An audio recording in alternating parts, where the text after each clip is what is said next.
नमस्कार साथियों, Sonu competition classes में एक बार फिर से आप सभी का स्वागत है। मैं दिनेश। जैसा कि अपन लास्ट क्लास में जो वायरस जनित बीमारियां होती है उनके बारे में पढ़ रहे थे, तो उनमें से अपन ने जो 6 बीमारियां थी उनके बारे में डिस्कशन कर लिया था। जिसमें फर्स्ट बीमारी थी वो थी कॉमन कोल्ड, और सेकेंड थी डेंगू, थर्ड थी मम्स, और उसके बाद में थी जो अपना रेबीज होती है। इसके अलावा हेपेटाइटिस के बारे में अपन ने चर्चा की थी। इसके बाद में अपनी जो नेक्स्ट बीमारी है वो है 7 नंबर की, 7 नंबर की बीमारी है वो है चिकनगुनिया।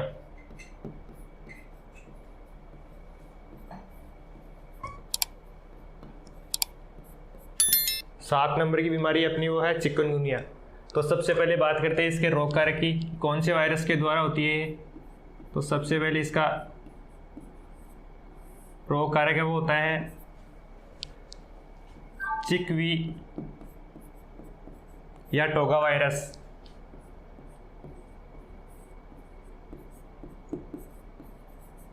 तो ध्यान में रखना है अपने को कि चिकनगुनिया कौन से वायरस के द्वारा होता है।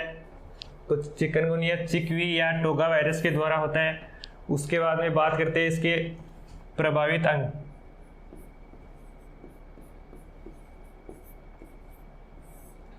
शरीर का कौन सा अंग प्रभावित होता है इसमें। तो इसके बात करते हैं प्रभावित अंग की। तो इसमें मुख्य रूप से जो अपने हड्डियों के जॉइंट्स होते हैं वो प्रभावित होते हैं। तो बोन्स के जॉइंट्स प्रभावित होते हैं इसमें।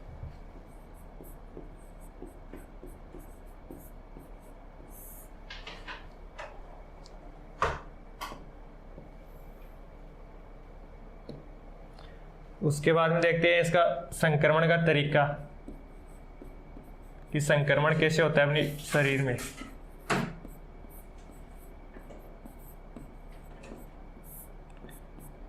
तो संक्रमण इसका जो एडीज मच्छर होता है उसके काटने से होता है, क्योंकि ये जो वायरस होता है वो एडीज मच्छर पर परजीवी के रूप में पाया जाता है, और इस वायरस के शरीर पर काटने से ये शरीर में अंदर प्रवेश कर जाता है और संक्रमण करता है।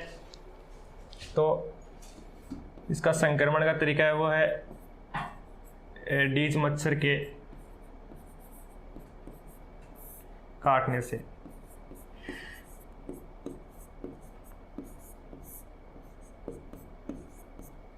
नेक्स्ट पॉइंट है इसमें अगला वो है इसके लक्षण। कौन कौन से लक्षण होते हैं इसमें।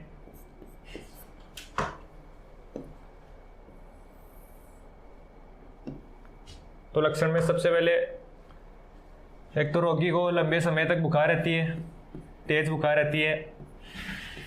रोगी को तेज बुखार,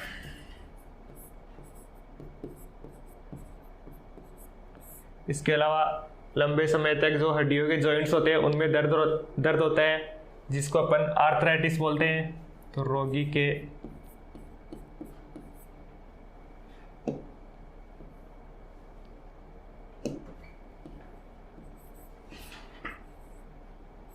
रोगी को लंबे समय तक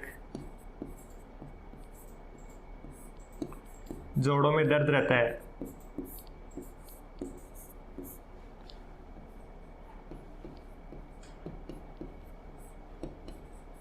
जोड़ों में दर्द रहता है, जिसको अपन बोलते हैं आर्थराइटिस।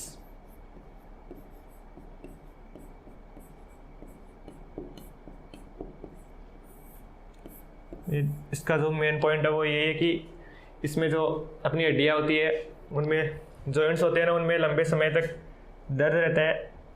उसके बाद में नेक्स्ट पॉइंट है वो है इसका जो बचाव या उपचार कैसे करते हैं।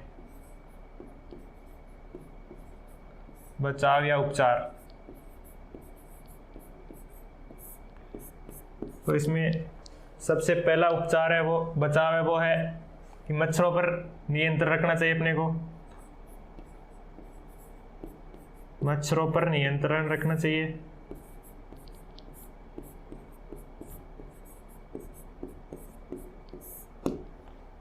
इसके अलावा व्यक्तिगत स्वच्छता रखनी चाहिए।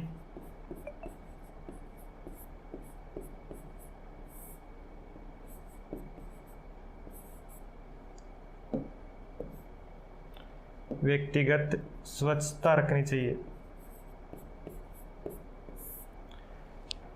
तो इसके उपचार के दो तरीके हैं, एक तो मच्छरों पे नियंत्रण रखना चाहिए, इसके अलावा व्यक्तिगत स्वच्छता रखनी चाहिए। तो ये हो गया अपना चिकनगुनिया।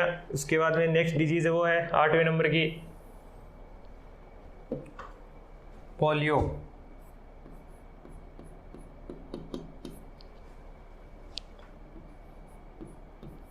पोलियो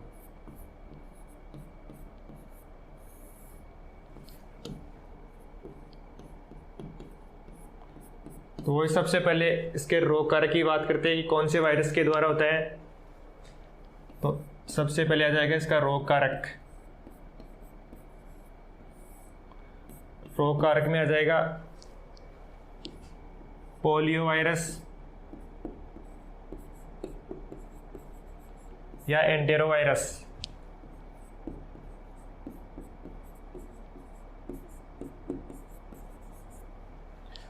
उसके बाद में बात करते हैं प्रभावित अंग कि कौन सा अंग इस बीमारी में प्रभावित होता है। तो नेक्स्ट पॉइंट है प्रभावित अंग।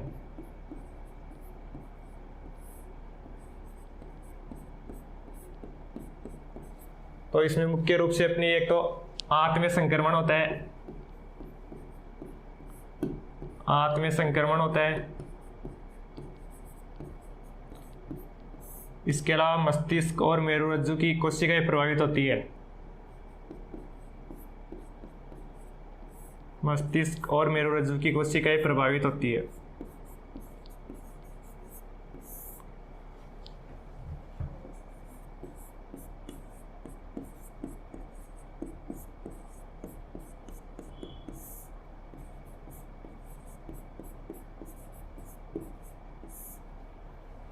उसके बाद में नेक्स्ट है वो है अगला पॉइंट, इसका संक्रमण कैसे होता है शरीर में। तो आपको बताऊं मैं, इसका जो संक्रमण का तरीका है वो एक तो दूषित जल, भोजन और जो खाद्य पदार्थ होते हैं उनका सेवन करने से ये बीमारी मुख्य रूप से होती है। तो दूषित जल,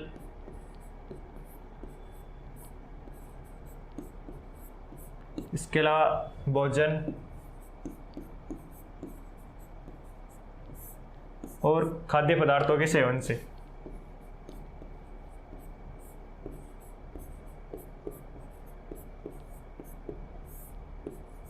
खाद्य पदार्थों के सेवन से।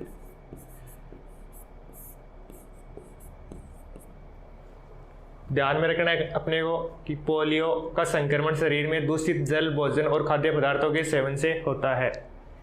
उसके बाद में अगला पॉइंट है वो है इसके लक्षण। तो लक्षण में देखते हैं, लक्षण में सबसे पहले एक तो रोगी को बुखार रहती है, इसके अलावा उल्टी आती है, इसके अलावा बेचैनी रहती है शरीर में,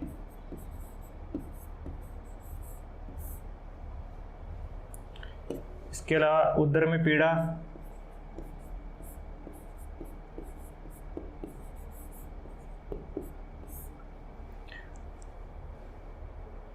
इसके अलावा जो अपने हाथ पैर की पेशियां होती है वो प्रभावित होती है, जिसके कारण व्यक्ति अपने जो हाथ पैर होते हैं उनको हिला डुला नहीं पाता है। तो हाथ पैर की मसल्स प्रभावित होती है इसमें।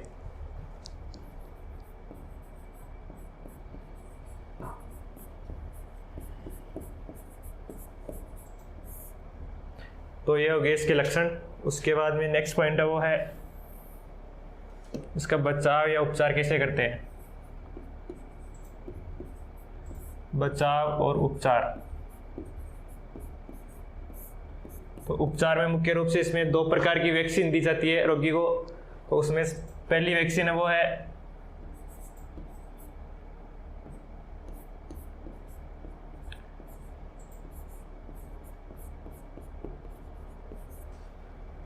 सल्कस्यू वैक्सीन।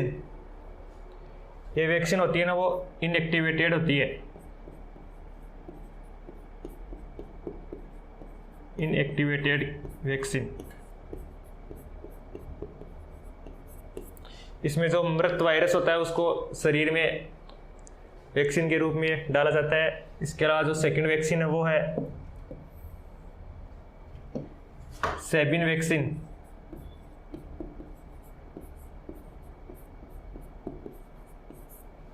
सेबिन वैक्सीन, ये वैक्सीन होती है ना, वो ओरल पोलियो वैक्सीन होती है।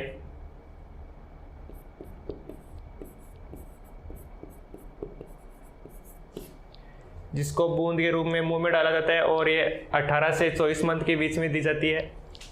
तो ये बूंद के रूप में दी जाती है, बूंद के रूप में दी जाती है।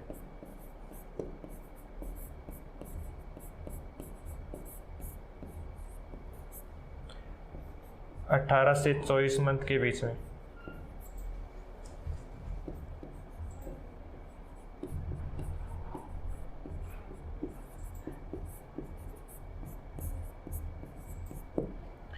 तो इसके बचाव या उपचार में अपने को मुख्य रूप से 2 वैक्सीन के बारे में ध्यान रखना है, एक तो सल्कस वैक्सीन, एक सेबिन वैक्सीन। उसके बाद में जो नेक्स्ट बीमारी है 9वें नंबर की, वो है अपनी एड्स।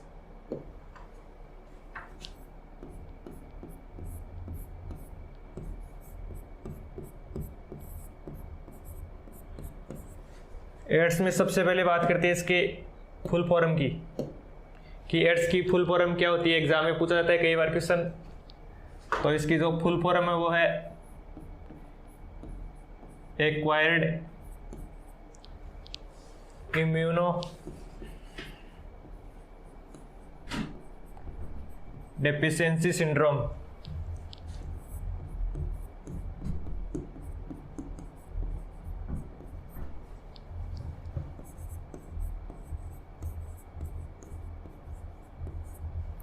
तो अपने को एड्स की फुल फॉर्म ध्यान में रखना है, वो है एक्वायर्ड इम्यूनो डेफिशिएंसी सिंड्रोम।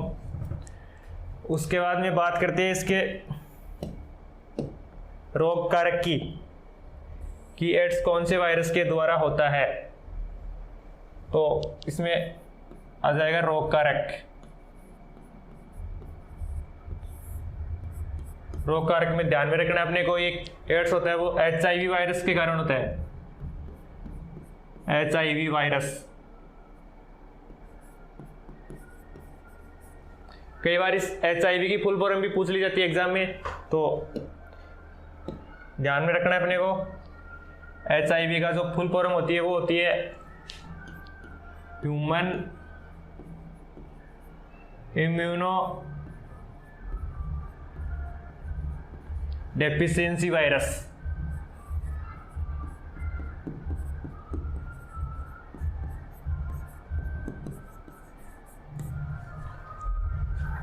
उसके बाद में अगला जो नेक्स्ट पॉइंट है वो है कि इस HIV का एक अदर नेम वो है रेट्रोवायरस।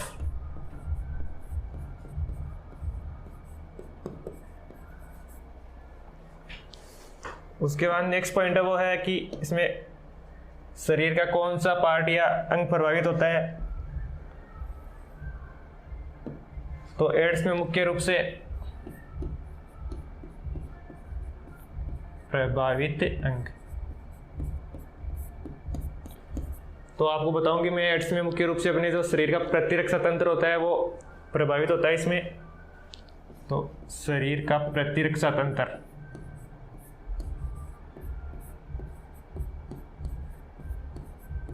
इसमें मुख्य रूप से प्रभावित होता है।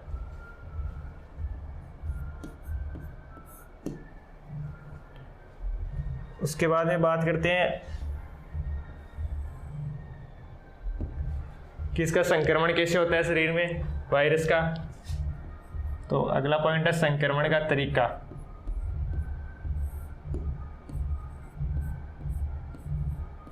संक्रमण के तरीके बहुत सारे हैं, उसमें अपने को मेन याद ध्यान में रखने हैं थोड़े से।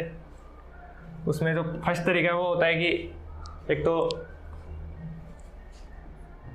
लैंगिक संपर्क के द्वारा, लैंगिक संपर्क द्वारा।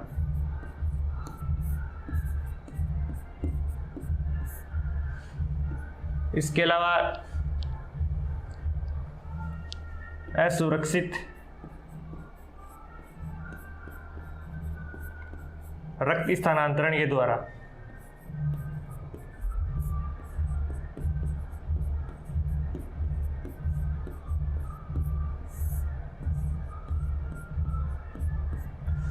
तीसरा संक्रमण का तरीका है वो है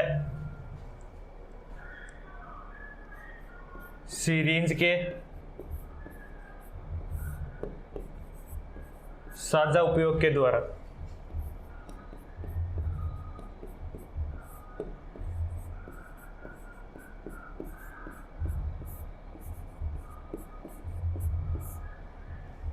इसके अलावा माता से प्लेसेंटा के माध्यम से जो शिशु होता है, भ्रूण होता है, उसमें भी हो सकता है। तो इसका जो चौथा संक्रमण का तरीका वो है माता से प्लेसेंटा या प्रा के द्वारा, प्रा द्वारा भ्रूण में।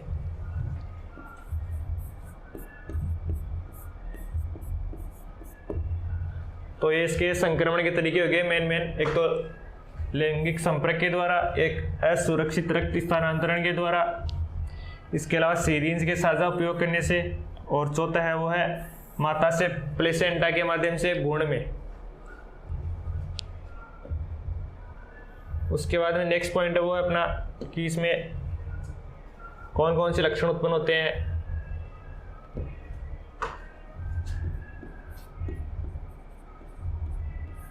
तो लक्षण में बात करते हैं तो सबसे पहले इसमें जो अपना शरीर का प्रतिरक्षा तंत्र होता है ना, वो धीरे धीरे कमज़ोर हो जाता है, जिसके कारण अपनी रोग प्रतिरोधक क्षमता कम हो जाती है, और जिससे अन्य जो रोग कारक होते हैं जैसे बैक्टीरिया, वायरस, फंजाई, प्रोटोजो आदि, इनका शरीर में संक्रमण का जो खतरा वो बढ़ जाता है, और जिससे रोगी धीरे धीरे अन्य रोगों से ग्रस्त हो जाता है और अंततः उसकी मृत्यु हो जाती है। तो सबसे पहली बात इसमें जो लक्षण होते हैं उसमें एक तो प्रतिरक्षा तंत्र कमजोर हो जाता है, प्रतिरक्षा तंत्र कमजोर।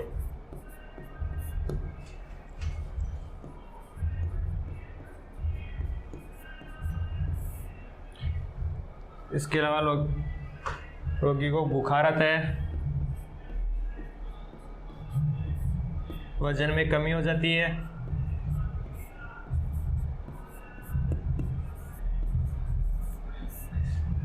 इसके अलावा लस्सी का गांठों में सूजन आ जाती है,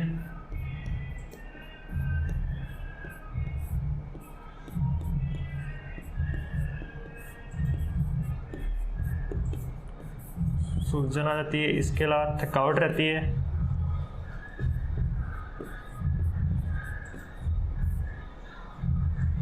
तो ये लक्षण हो गए इसके। एक तो प्रतिरक्षा तंत्र कमजोर हो जाता है, बुखार आती है, वजन में कमी हो जाती है, लस्सी का गांठों में सूजन आ जाती है, इसके अलावा थकावट रहती है, और जो रोगी होता है उसमें धीरे धीरे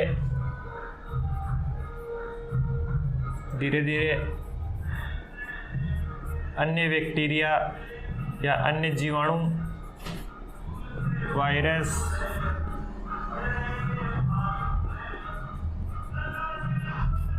फंजाई और प्रोटोजोआ का संक्रमण हो जाता है।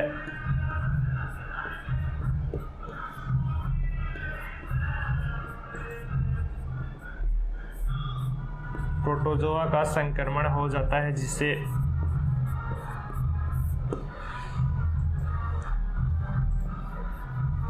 व्यक्ति की मृत्यु हो जाती है या रोगी की मृत्यु हो जाती है।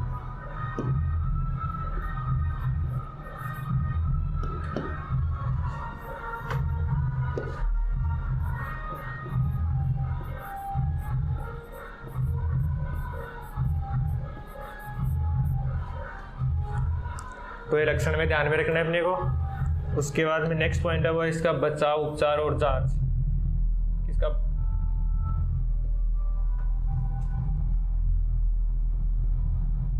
बचाव, उपचार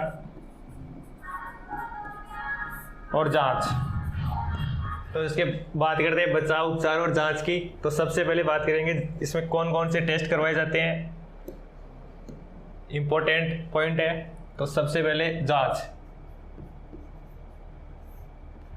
तो जांच में ध्यान रखना है, एक तो अपने को एलिसा टेस्ट करवाया जाता है इसमें। कौन सा टेस्ट? एलिसा। कई बार इस एलिसा की फुल फॉर्म भी पूछ ली जाती है, तो वो भी देख लेते हैं। तो एलिसा की फुल फॉर्म वो है एंजाइम लिंक्ड इम्यूनो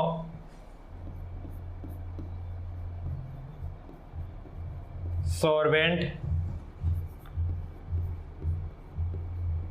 एसे। ध्यान में रखना अपने को, एलिसा की full form enzyme linked immunosorbent assay. उसके बाद में जो सेकंड नंबर की जांच है वो होती है इसमें western blot test. Western blot test,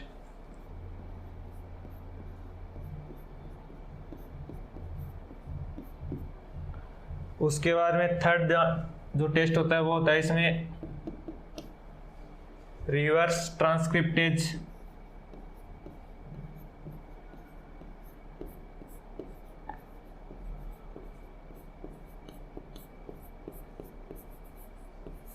reverse transcriptase enzyme activity test. Enzyme activity test.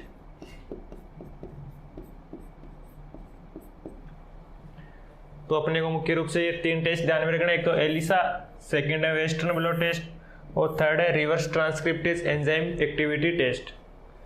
उसके बाद में बात करते हैं इसके, तो ये हो गए इसके जांच, कौन कौन सी जांच करवानी चाहिए अपने को। उसके बाद में बात करते हैं इसके बचाव की। तो बचाव और उपचार में देखते हैं क्या क्या कर। तो बचाव में एक तो आ जाएगा कि जो अपना रक्त स्थानांतरण से पहले उसकी जांच करनी चाहिए कि लेने वाले और देने वाले का जो ब्लड ग्रुप है वो सेम होना चाहिए। तो रक्त स्थानांतरण से पहले जांच करनी चाहिए।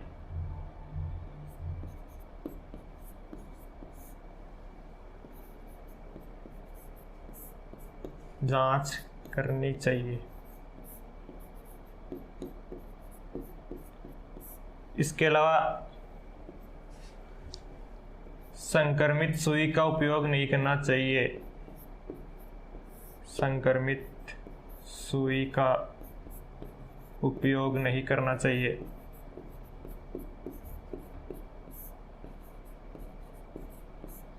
करना चाहिए। हमेशा डिस्पोजल सिरिंज होती है उसका उपयोग करना चाहिए।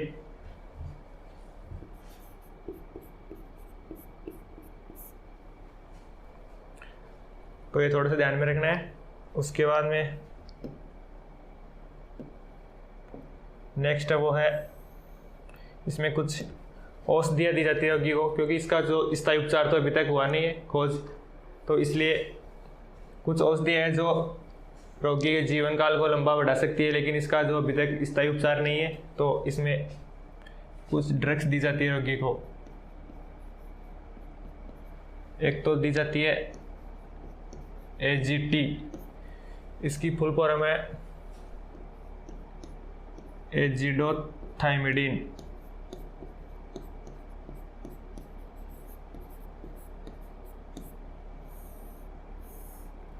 दूसरी ड्रग्स है वो है DDC।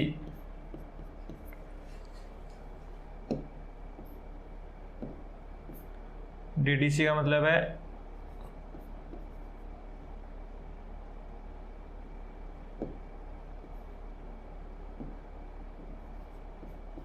D-डाइऑक्सी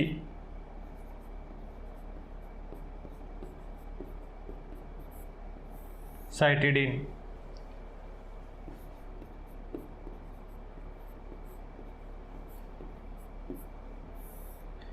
इसके अलावा एक औषधि वो है इंडेनेवीर,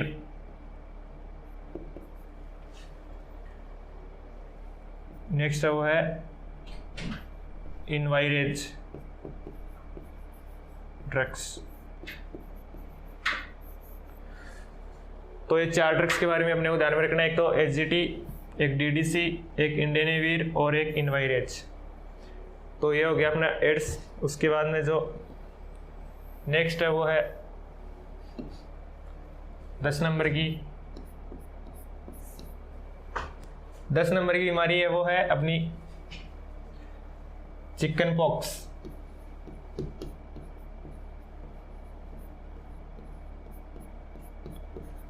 तो इसमें अपने को मेनली इसमें वायरस का ध्यान रखना है कि कौन से वायरस के द्वारा होती है। तो ये इसमें रोग कारक आ जाएगा वारिसेला जोस्टर वायरस।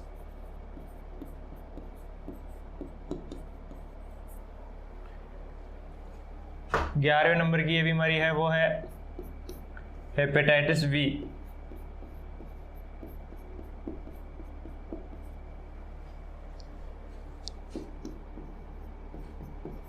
इसका रोग कारक या वायरस वो होता है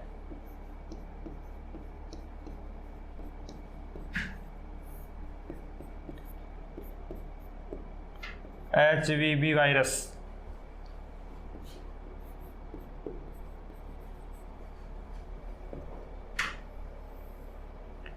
इसके अलावा 2 बीमारियों के बारे में और ध्यान रखना है अपने को, एक तो जो मीजल्स होता है, इसके अलावा रूबेला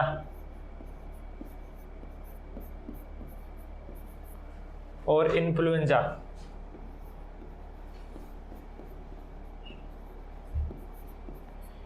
ये तीनों बीमारियां भी वायरस जनित होती है।